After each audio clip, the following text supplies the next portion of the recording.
Hey everybody, it's Ryan here, and I wanted to talk to you about a book I'm reading. It's called The Talent Code by Daniel Coyle. There'll be a link in the description if you're interested in taking a look at it.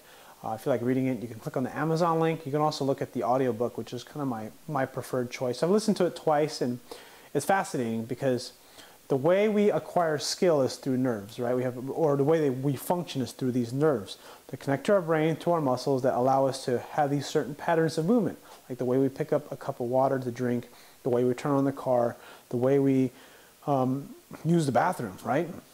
We have these patterns that are built in to our body, or that we learn, I should say. And each time we do a certain skill, just an example like deadlifting, squatting, benching, running, jumping, power clean, overhead press, right? What we're doing is we're trying to strengthen these nerve impulses. And the way the brain functions, or the way it works in the brain, is that these nerve impulses are connected with myelin. Myelin is it's like insulation. Like you think about a cable wire that attaches from my camera to my computer. The wire is coated with rubber, and that allows for better insulation, which allows for better conduction, much stronger connection. Now, when it comes to the brain and skill acquisition, like a complicated skill like Tiger Woods hitting a golf ball, professional NASCAR racer driving, when they are building a skill, what's happening is that myelin coats multiple times over these nerve impulses. Now, you just can imagine a network of nodes and nerves that connect from one place to the other. And think of, I guess, an oversimplified way of looking at it is, think of 1, 2, 3, 4 nodes that basically connect, right? And that little pattern is a deadlift, right? The perfect deadlift, right? And every time you do the perfect deadlift, you thicken the connection on those fibers, in those nerve fibers, that nerve network of movement. And then every time you do it wrong, you are strengthening another pattern. This is kind of why the best are the best. You know, you look at Tiger Woods, Michael Jordan, Eric Lillibridge, powerlifter, Dan Green. These guys, they're world-class record holders. They have such strong nerve connections with exactly the way they lift. I mean, of course they're jacked, of course they're big, but there are guys bigger than them that can't lift as much as them. And why is that? Because their nervous system, their brain, they've trained their body in such a way where they've been able to improve the way these connect. And they learned this through what Daniel Coyle, the author of Talent Codes, calls deep practice. And what is deep practice? Deep practice is that zone where things are not too difficult and they're not too easy.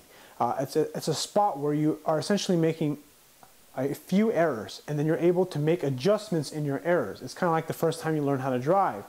You learn that you need to, put the car in the ignition, put your foot on the brake, and then turn the ignition on. Probably you need to put your seatbelt on first. Then you look in your mirror. There's a bunch of little things that you do. And what's happening is that the skill of driving or getting ready to pull out the driveway is that you're using myelin in your brain. It's wiring. It's creating these connections, the connections are being created, but more importantly, myelin is coding this pattern of network of nerves. And one thing I kind of want to relate this is that if you're trying to get better at the squat, bench, or deadlift, you really have to practice in the way that you're going to lift the bar, or bench press the bar, or squat the bar. Because what this does, it helps improve your ability to strengthen your skill. And if you set up under a squat like 5 different ways, or you deadlift 4 different ways, if you don't learn how to consistently set yourself up in the same exact manner, you're making it difficult for your body to learn how to get stronger faster.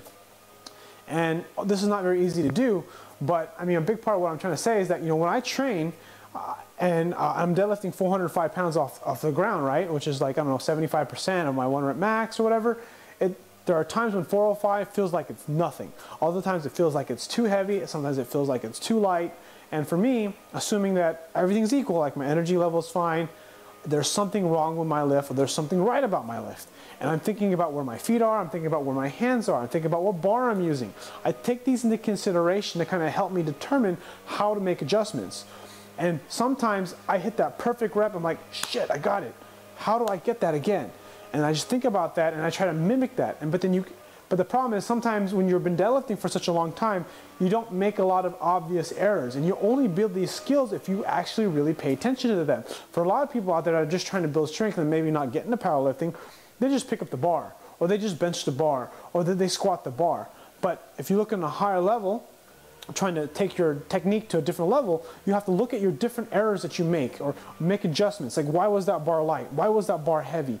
Why was that easier? Where were my hands? What was I doing that repetition? It's like these little things where you're practicing the technique. You're learning some things about yourself, about your technique, that allow you to get more weight on the bar. Now, some may say that what I'm doing is overanalyzing things, but this is just my thought process. Remember, a big part of me in powerlifting and strength training and personal training and fitness is that I love the discovery, I love the journey of being able to learn.